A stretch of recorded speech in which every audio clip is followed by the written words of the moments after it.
Assalamualaikum warahmatullahi wabarakatuh. Halo semuanya, kenalin nama aku Dayat Prianto dengan NIM 1020225000070 dari kelas SI 4907. Oke, jadi pada kesempatan kali ini aku akan melakukan sedikit, ceramah mengenai salah satu topik, yaitu jika sholatnya baik, perbuatannya baik, gitu.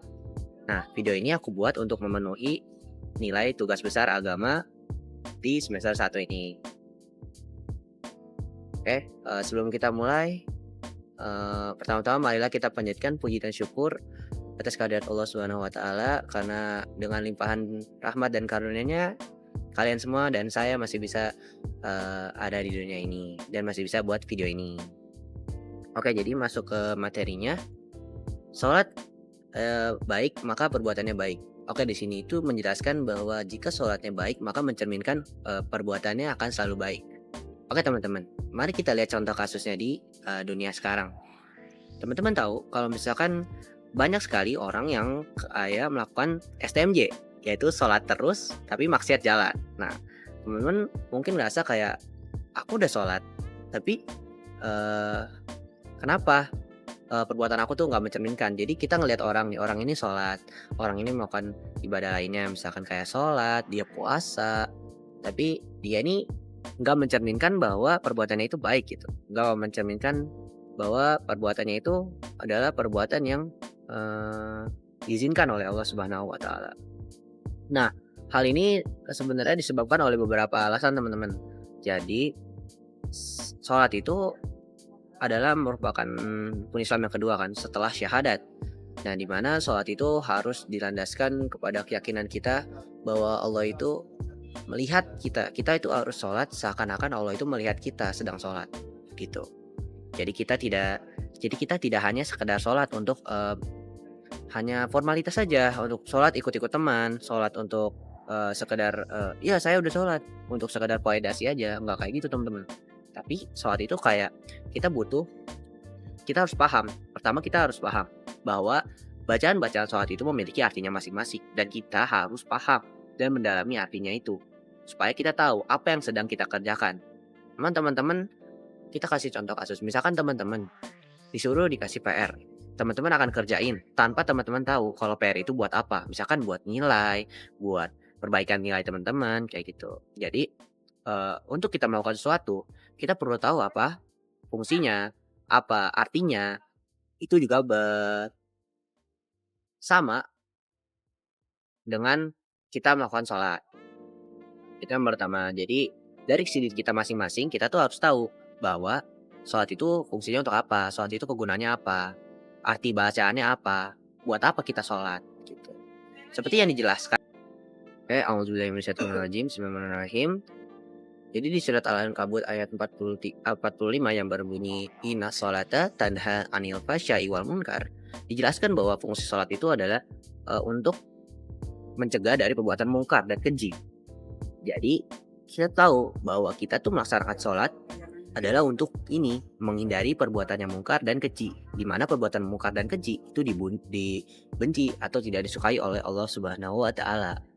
Nah, itu untuk fungsi dari sholat sendiri. Jadi setelah itu ada faktor eksternal juga yang membuat mungkin sholat kita itu belum baik gitu. Dimana kita hanya melaksanakan sholat untuk sekedar formalitas saja, dimana kualitas sholat kita itu belum benar gitu. Jadi ada beberapa faktor tadi sudah kita sebutkan, faktor internalnya, faktor fungsi sholatnya kita harus paham. Nah sekarang kita masuk ke faktor eksternal, dimana faktor eksternal ini itu adalah dia dari lingkungan luar. Ya, contohnya apa sih? Contohnya itu misalkan teman-teman sholat, tapi teman-teman sholatnya di tempat yang tidak seharusnya untuk sholat. Emang benar, di segala tempat bisa digunakan untuk sholat, tetapi ada tempat-tempat yang tidak disarankan, tidak dianjurkan. Dimana kita harus, sebenarnya ke tempat itu aja sudah tidak dianjurkan gitu. Dimana kita melaksanakan sholat di situ itu pasti ada banyak gangguannya teman-teman.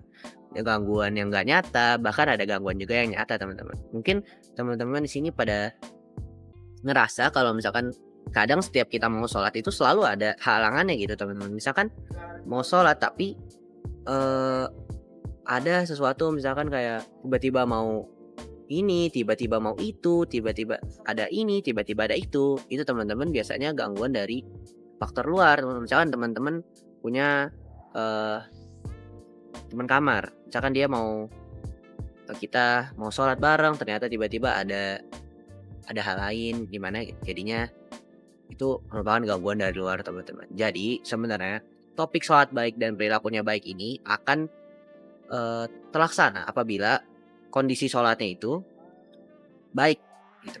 Jadi mungkin teman-teman pada bingung kalau misalkan ada orang yang sholat, tapi perilakunya itu nggak mencerminkan orang sholat gitu. Jadi, nah itu kenapa kita bahas materi ini supaya orang-orang itu mengerti bahwa sholat itu bukan cuma formalitas, bahwa kita tuh harus mendalami fungsi, arti, kenapa kita melakukan sholat itu untuk ke depannya. Jadi ini sudah dipastikan ya bahwa sholat itu mencegah mungkar dan keji.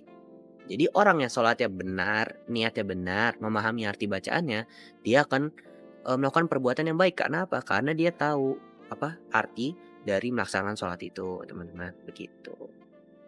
Oke, jadi kesimpulannya, teman-teman, untuk materi topik sholat baik dan perbuatan akan baik, eee, kita tuh harus melaksanakan sholat, karena itu merupakan sebuah kewajiban sholat sebagai tiang agama. Tetapi tidak hanya melaksanakan sholat, kita juga harus memahami apa yang kita lakukan di dalam gerakan sholat itu. Dari takbiratul ihram sampai dengan tahiyatul akhir. Itu kita harus tahu apa yang kita baca, buat apa gerakannya. Itu kita harus paham masing-masing itu. Jadi untuk mencerminkan perbuatan yang baik, kita juga harus sholat dengan niat yang benar. Oke, sekian dari saya. Dari topik walidaya. Wassalamualaikum warahmatullahi wabarakatuh.